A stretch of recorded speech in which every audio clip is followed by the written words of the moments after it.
Hai, perkenalkan nama saya Andreas Evan Agung Butar-Butar, NIM 122190019, dan rekan saya.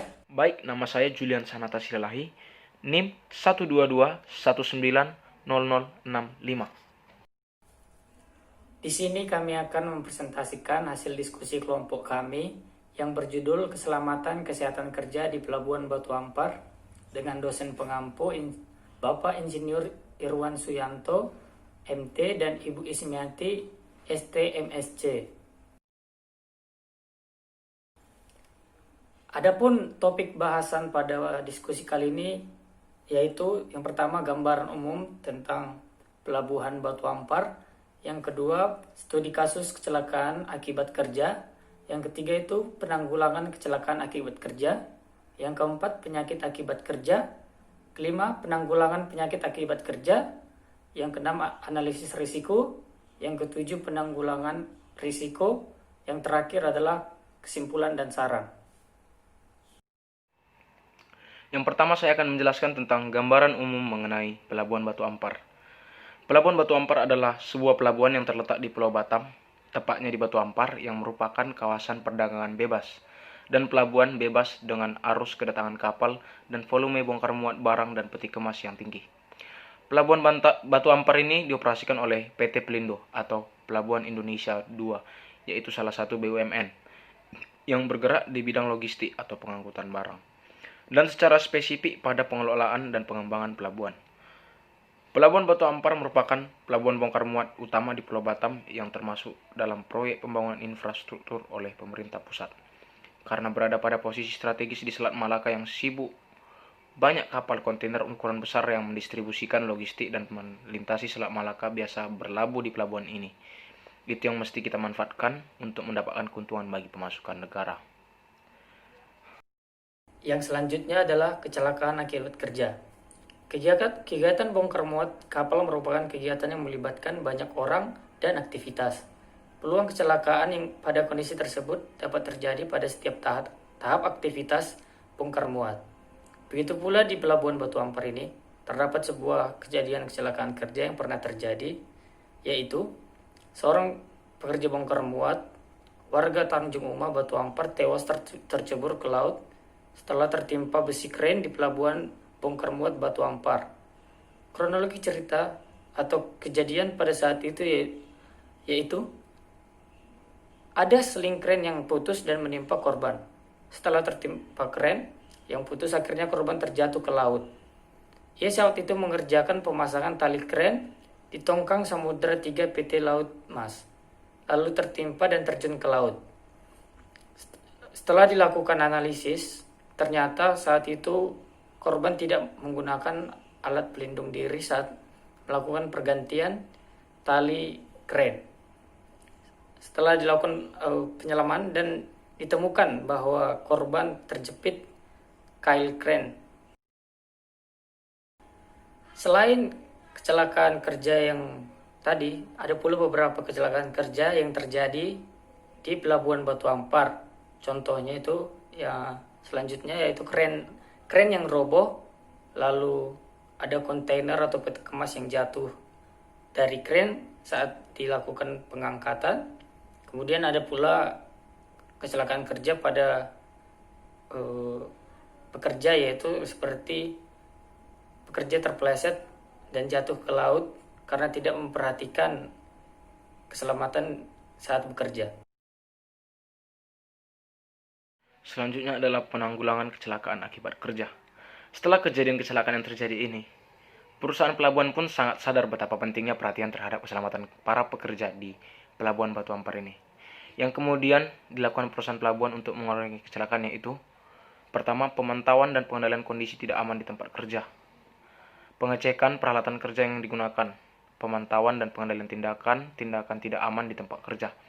Upaya penanggulangan kecelakaan kerja melalui pembinaan dan pengawasan, yaitu pelatihan dan pendidikan K3 terhadap tenaga kerja, konseling dan konsultasi mengenai penerapan K3 bersama tenaga kerja, pengembangan sumber daya ataupun teknologi yang berkaitan dengan peningkatan penerapan K3 tempat kerja, pemeriksaan kesehatan terhadap seluruh pekerja, dan ketiga adalah upaya penanggulangan kecelakaan melalui sistem manajemen.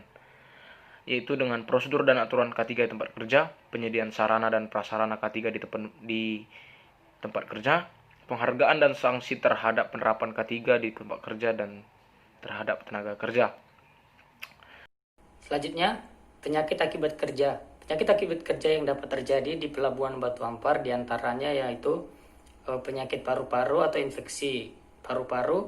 Ini dapat terjadi apabila pekerja terlalu banyak menghirup debu atau benda-benda partikel yang berterbangan di sekitar area kerja atau di area pelabuhan.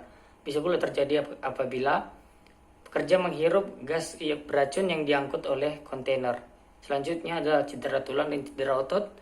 Itu dapat terjadi apabila pekerja terbentur atau tertimpa dari benda-benda kerja di sekitar pelabuhan. Selanjutnya adalah penanggulangan penyakit akibat kerja. Ada beberapa upaya yang dapat dilakukan untuk menanggulangi penyakit akibat kerja ini. Yang pertama adalah penegakan diagnosis klinis.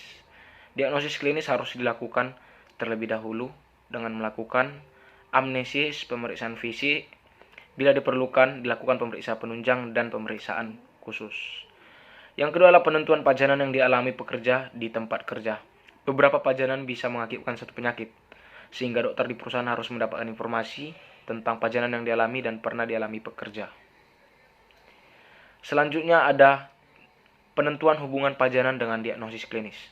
Pajanan yang teridentifikasi dihubungkan dengan penyakit yang dialami.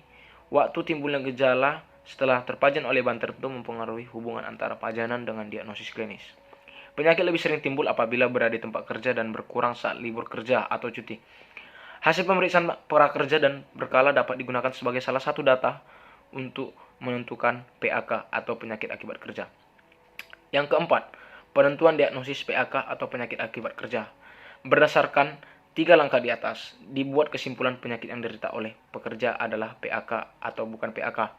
Dalam mendiagnosis PAK terdapat 3 prinsip yang harus diperhatikan, antara lain hubungan antara pajanan yang spesifik dengan penyakit, frekuensi kejadian penyakit pada populasi pekerja lebih tinggi daripada masyarakat, penyakit dapat dicegah dengan melakukan tindakan promosi kesehatan dan pencegahan penyakit.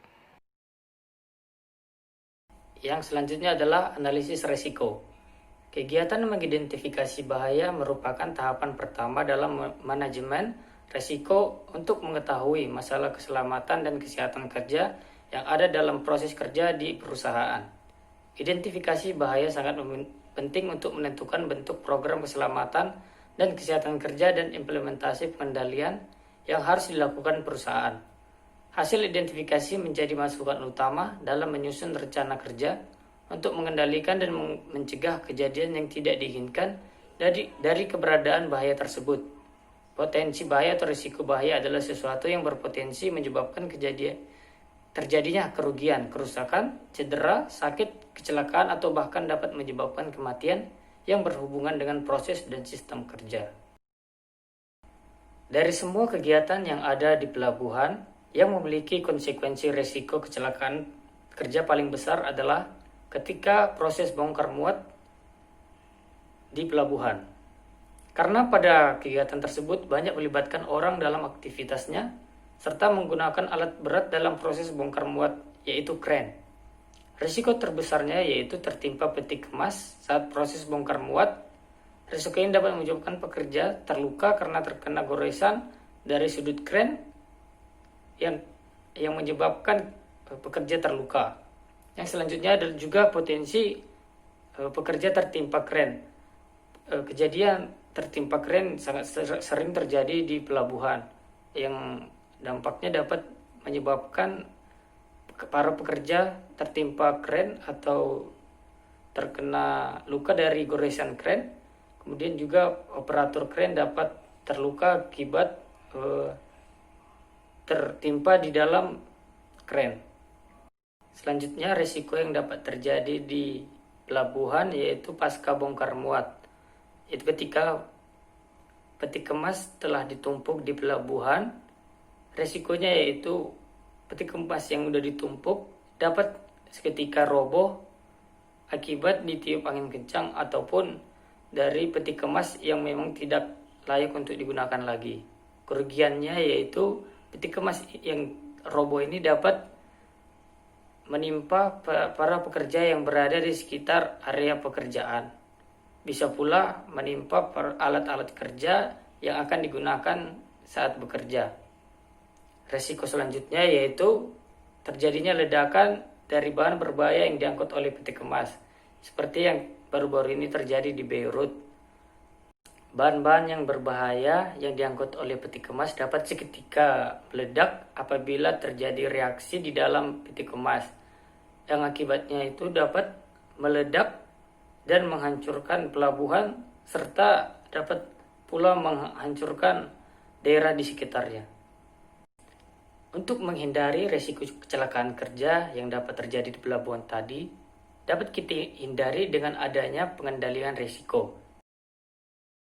Selanjutnya adalah pengendalian risiko.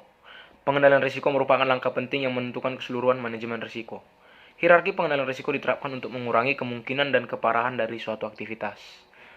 Untuk mengetahui bahaya-bahaya yang ada 6 tingkatan pengendalian risiko, yaitu eliminasi, substitusi, teknik, isolasi, administratif, dan alat pelindung diri atau APBD.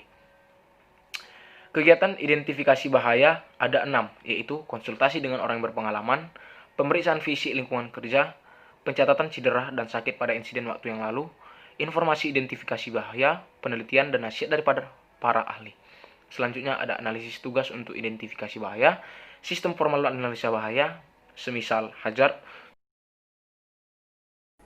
Setelah kegiatan identifikasi bahaya yang telah dilakukan, didapati beberapa tindakan yang dapat kita lakukan untuk menghindari resiko kecelakaan kerja di pelabuhan. Yang pertama yaitu penggunaan alat pelindung diri berupa pemakaian sepatu safety, helm safety, rompi keselamatan kerja, masker, dan sarung tangan. Yang kedua adalah penggunaan wind speed di pelabuhan. Wind speed adalah alat yang digunakan untuk mengukur kecepatan angin di sekitar pelabuhan. Yang ketiga adalah pemeriksaan kondisi dan fungsi alat-alat kerja seperti kren yang akan digunakan. Yang keempat yaitu pergantian shift kerja untuk mengurangi stres para pekerja. Yang kelima adalah pelatihan bongkar muat untuk para pekerja. Yang keenam adalah sertifikasi lisensi K3 untuk operator kren. Yang ketujuh adalah safety sign, safety alert, dan standar operasional prosedur yang dilakukan oleh manajemen pelabuhan. Selanjutnya kesimpulan. Pelabuhan Batu Ampar merupakan salah satu pelabuhan yang terletak di kawasan perdagangan bebas dan pelabuhan bebas dengan arus kedatangan kapal dan volume bongkar muat barang dan peti kemas yang tinggi. Dengan intensitas bongkar muat yang tinggi, tentu saja pelabuhan Batu Ampar ini memiliki banyak sekali resiko kecelakaan kerja. Resiko kecelakaan ini dapat menyebabkan penyakit bagi para pekerja pelabuhan, di antaranya penyakit pernapasan, cedera tulang, cedera otot, yang tentunya akan menyebabkan kerugian besar bagi korban kecelakaan kerja, juga menyebabkan kerugian bagi pihak pelabuhan. Dari kejadian kecelakaan kerja yang pernah terjadi, Pelabuhan Batu Ampar kini sangat sadar akan pentingnya protokol kesehatan dan keselamatan kerja bagi para pekerja yang bekerja di pelabuhan, agar setiap risiko kecelakaan kerja dapat dikurangi dampaknya. Dibutuhkan adanya analisis risiko kecelakaan, pengendalian risiko, penanggulangan penyakit kecelakaan kerja pada pelabuhan untuk meningkatkan kualitas kesehatan dan keselamatan kerja di Pelabuhan Batu Ampar. Saran dari kelompok kami untuk Pelabuhan Batu Ampar yang pertama, Pelabuhan Batu Ampar kiranya meningkatkan sarana dan prasarana K3 dan pendukungnya di sekitar Pelabuhan Batu Ampar. Yang kedua, pelabuhan selalu melakukan pengawasan secara ketat terhadap APD yang dikenakan oleh para pekerja. Yang ketiga adalah pelabuhan tetap melakukan pelatihan K3 bagi semua pekerja, terutama bagi pekerja yang masih baru bekerja di pelabuhan. Yang keempat yaitu pelabuhan melakukan pemantauan di seluruh area kerja secara rutin, terutama di area kerja yang memiliki risiko kecelakaan kerja paling tinggi. Demikianlah hasil presentasi dari kelompok kami. Kekurangan dan kelebihannya kami mohon maaf. Terima kasih.